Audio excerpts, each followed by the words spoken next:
Buenos días, buenas tardes, buenas noches, estimados, dependiendo de la hora que estén viendo esta clase. Bueno, vamos a iniciar el curso hablando de ciertos conceptos básicos para entrar en contexto de lo que es el curso de mecánica como tal. Y bueno, que son conceptos que tenemos que tener siempre en cuenta a lo largo del recorrido del curso, ¿no? Bueno, entre estos conceptos que vamos a manejar tenemos lo que es la mecánica, la cinemática, la dinámica, la estática, lo que es un marco de referencia, el trayectoria, vamos a hablar también de las nomenclaturas. este, También vamos a conceptualizar lo que es un vector de posición, un vector velocidad, un vector de aceleración y bueno, un cierre con el resumen de cada uno de estos conceptos, ¿no?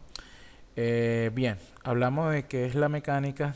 Sabemos que la mecánica es un concepto muy universal, ¿no? Y bueno, acá la vamos a definir como una rama de la física que estudia el movimiento y el equilibrio de los cuerpos y además las causas que los producen. Tenemos que la mecánica se puede, en este caso, dividir en diferentes temáticas eh, a analizar, como lo que es la cinemática, la dinámica y la estática. Nosotros vamos a estudiar cada una de estas temáticas por separado, ¿no? Siguiendo un orden específico, y vamos a ver las características que engloban cada uno de estos conceptos. Es importante también saber que nosotros podemos acoplar cada uno de estos conceptos para resolver un tipo de problema, analizar un tipo de fenómeno físico, etcétera. Luego tenemos lo que es la cinemática, tenemos allí que es la parte de la mecánica que estudia el movimiento de los cuerpos pero sin tomar en cuenta las causas que producen dicho movimiento. Es decir, aquí solo vamos a ver, a estudiar o analizar la descripción del movimiento puro del cuerpo, ¿no? En este caso nosotros vamos a empezar a estudiar la cinemática bajo un modelo físico muy básico que es un punto en el espacio o una partícula en el espacio, y vamos a empezar a ver cuál es el movimiento de cuál es cuáles son las características de su movimiento, pero en este caso sin tomar en cuenta cuál es el factor que produce dicho movimiento, que bueno, dicho factor pudiera ser una fuerza aplicada a la partícula o una fuerza aplicada al cuerpo. Ahora, si nosotros nos vamos al concepto de dinámica, esta sería la parte de la mecánica que estudia el movimiento de los cuerpos, pero ahora sí tomando en cuenta las causas que producen dicho movimiento. Quiere decir que, bueno, una de esas causas, como lo dije anteriormente, puede ser la fuerza aplicada al movimiento, a la partícula, perdón, que va a producir ese movimiento. Entonces, bueno, en este caso vamos a estudiar la descripción del movimiento del cuerpo de la partícula, ya tomando en cuenta otro factor o otra variable que entra en juego, que por ejemplo sería la fuerza.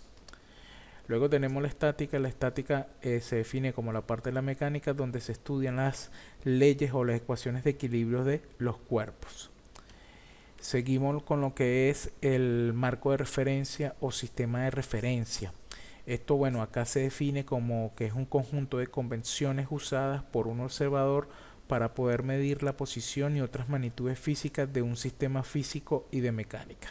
Esto es un concepto muy importante porque nosotros el primer paso que debemos hacer para analizar un fenómeno físico, para realizar un problema determinado, ya sea para analizar el movimiento de una partícula, ya sea que intervenga o no la fuerza que produce el movimiento, lo primero que debemos colocar o fijar es un sistema de referencia, un marco de referencia, donde desde ahí vamos a observar el fenómeno físico. Va a ser desde allí vamos a colocar nuestros ojos observadores para, en este caso, analizar el fenómeno físico y o sea, poder definir obviamente todas las magnitudes físicas que entran en, por ejemplo, en ese movimiento. Por ejemplo, lo que es la velocidad, lo que es la aceleración, y obviamente lo primero que tenemos que hacer es definir la ubicación de la partícula desde ese punto de referencia, que estaría ligada a lo que es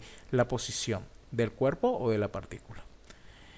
Bien, luego definimos lo que es la trayectoria y aquí, bueno, se define como que equivale a los sucesivos lugares geométricos que un cuerpo ocupa mientras se mueve.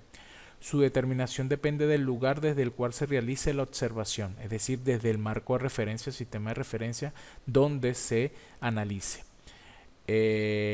Tenemos que, bueno, que la trayectoria es algo muy importante que nos ayuda a trazar la descripción o nos da un punto de vista del el movimiento que está desarrollando el cuerpo. Y es muy importante, como dice aquí la figurita de abajo, ver desde qué sistema de referencia se está observando. Por ejemplo, si aquí yo observo este número desde el lado derecho, ¿no? Estoy viendo un 9, ¿no? Ahora, si lo veo desde el lado del muñequito, del lado izquierdo, estoy viendo un número 6. Entonces, bueno, depende mucho del sistema de referencia que nosotros coloquemos, que es el concepto que vimos o que definimos anteriormente. Bien, una representación de la trayectoria sería esta línea cementada acá, donde por ejemplo, si una partícula se está moviendo, estos puntos naranjas van a simular lo que son los diferentes lugares geométricos que ocupa la partícula mientras se mueve. Bien. Luego, bueno, vamos a ver qué nomenclaturas vamos a manejar aquí. Como ya les dije, nosotros vamos a empezar a analizar, vamos a comenzar a analizar ejercicios, en este caso, o problemas utilizando partículas, utilizando cuerpo. Y bueno, por ejemplo, en las partículas generalmente para identificarlas se utilizan letras mayúsculas, donde bueno, se pueden utilizar las letras desde el abecedario de A a la Z. Luego, cuando vamos a analizar trabajando con cuerpos rígidos, utilizamos números. Pero generalmente se utilizan números desde 2 en adelante porque el número 1 queda reservado para lo que es el sistema origen de observación o el sistema de referencia, bueno, como dice para acá, para la Tierra. Es importante, bueno, la notación vectorial, donde un vector se puede escribir de esta forma, ¿verdad? Con una línea arriba, o también puede ser una flecha, puede ser también en negrita, etcétera, ¿no? Luego, bueno, tenemos el concepto de lo que es un vector.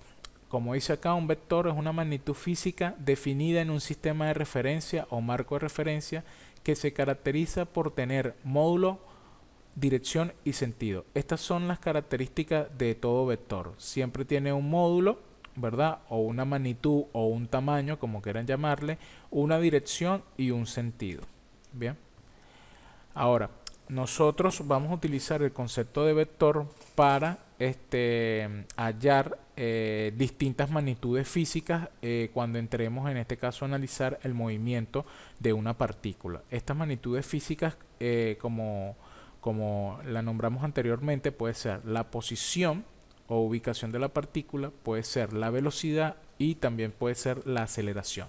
Entonces, todas esas magnitudes físicas las vamos a expresar o las vamos a representar, mejor dicho, por medio de un vector. Entonces, aquí tenemos lo que es el concepto del vector de posición. El vector de posición se define como el vector que tiene como origen en el observador, en este caso ya ubicado en el sistema de referencia, orientado hacia la posición que tiene la partícula en estudio, ¿no? De acuerdo a un sistema o marco de referencia fijado.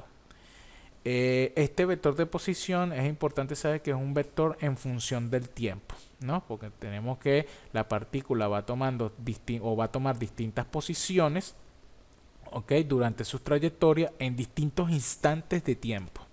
Bien. Luego, aquí tenemos más o menos una representación donde aquí tenemos, aquí fijamos el observador, o fijamos el marco de referencia, ¿verdad? Aquí viene la trayectoria que va describiendo la partícula y bueno, justamente acá sería la ubicación de la partícula en ese instante de tiempo. Entonces, este vector negro que tenemos acá sería el vector de posición de esa partícula en ese instante de tiempo como tal, precisamente en ese instante de tiempo. Si por ejemplo nosotros hubiéramos fijado la partícula en este lado de la trayectoria o en este lado de la trayectoria o por acá en este espacio, bueno, podríamos tener entonces tenemos varios vectores de posición en cada uno de esos puntos que se van generando. Bien. Luego tenemos lo que es el vector de velocidad, que se define como la variación del vector de posición en el tiempo y se expresa con la siguiente expresión que tenemos acá, valga la redundancia, donde bueno, esto se puede leer así, ¿no? El vector velocidad de la partícula P con respecto al marco de referencia 1 es igual a la variación del vector de posición con respecto al tiempo. Esta variación del vector de posición con respecto al tiempo, como lo vemos aquí, es el término o es el concepto de derivada. Bien, es decir, que esto se puede también expresar como que la velocidad de la partícula P con respecto al marco de referencia 1 es igual a la derivada del vector de posición OP con respecto al tiempo desde este marco de referencia 1, donde como dice ahí, el vector OP representa el vector de posición. Luego tenemos el vector aceleración, que se define como la variación en el tiempo del vector velocidad. Bien, y se expresa mediante la siguiente expresión que tenemos acá. O sea, el vector aceleración se puede definir o se puede trabajar de dos maneras. Primero, como la variación de la velocidad con respecto al tiempo desde el marco de referencia 1, o la derivada de la velocidad de la partícula P con respecto al marco de referencia 1 con respecto al tiempo. O puede ser la doble variación o la derivada doble del vector de posición OP con respecto al tiempo. Entonces, la aceleración la podemos expresar o la podemos calcular, la aceleración de una partícula P con respecto al marco de referencia 1, ¿okay? La podemos definir a través de la variación de la velocidad de esa partícula con respecto al tiempo, o a través de la variación del vector de posición con respecto al tiempo. Bien, entonces, como dice acá este enunciado de los dibujitos, ¿no? O lo que se expresa acá, dependiendo de dónde veas las cosas, la percepción de la realidad puede ser muy distinta. Es decir, esto dependiendo del marco de referencia, ¿no? También de donde se vean los fenómenos puede variar. Fíjate, por ejemplo, aquí el señor del lado derecho ve 3 barritas, ¿no? Mientras que aquí el señor del lado izquierdo ve 4 barritas. Bien. Entonces, bueno, en el próximo video vamos a empezar de una vez de lleno con lo que es la cinemática de partículas, donde vamos a hacer un pequeño resumen. Vamos a definir, vamos a ver lo que es la partícula y los métodos para describir el movimiento de esas partículas, entre ellos las coordenadas cartesianas, las coordenadas polares, las coordenadas intrínsecas, y una vez que terminemos esos 3 métodos, deberíamos entonces empezar a desarrollar la aplicación de algunos ejercicios. Bueno, esto es todo por este video, seguimos en el siguiente.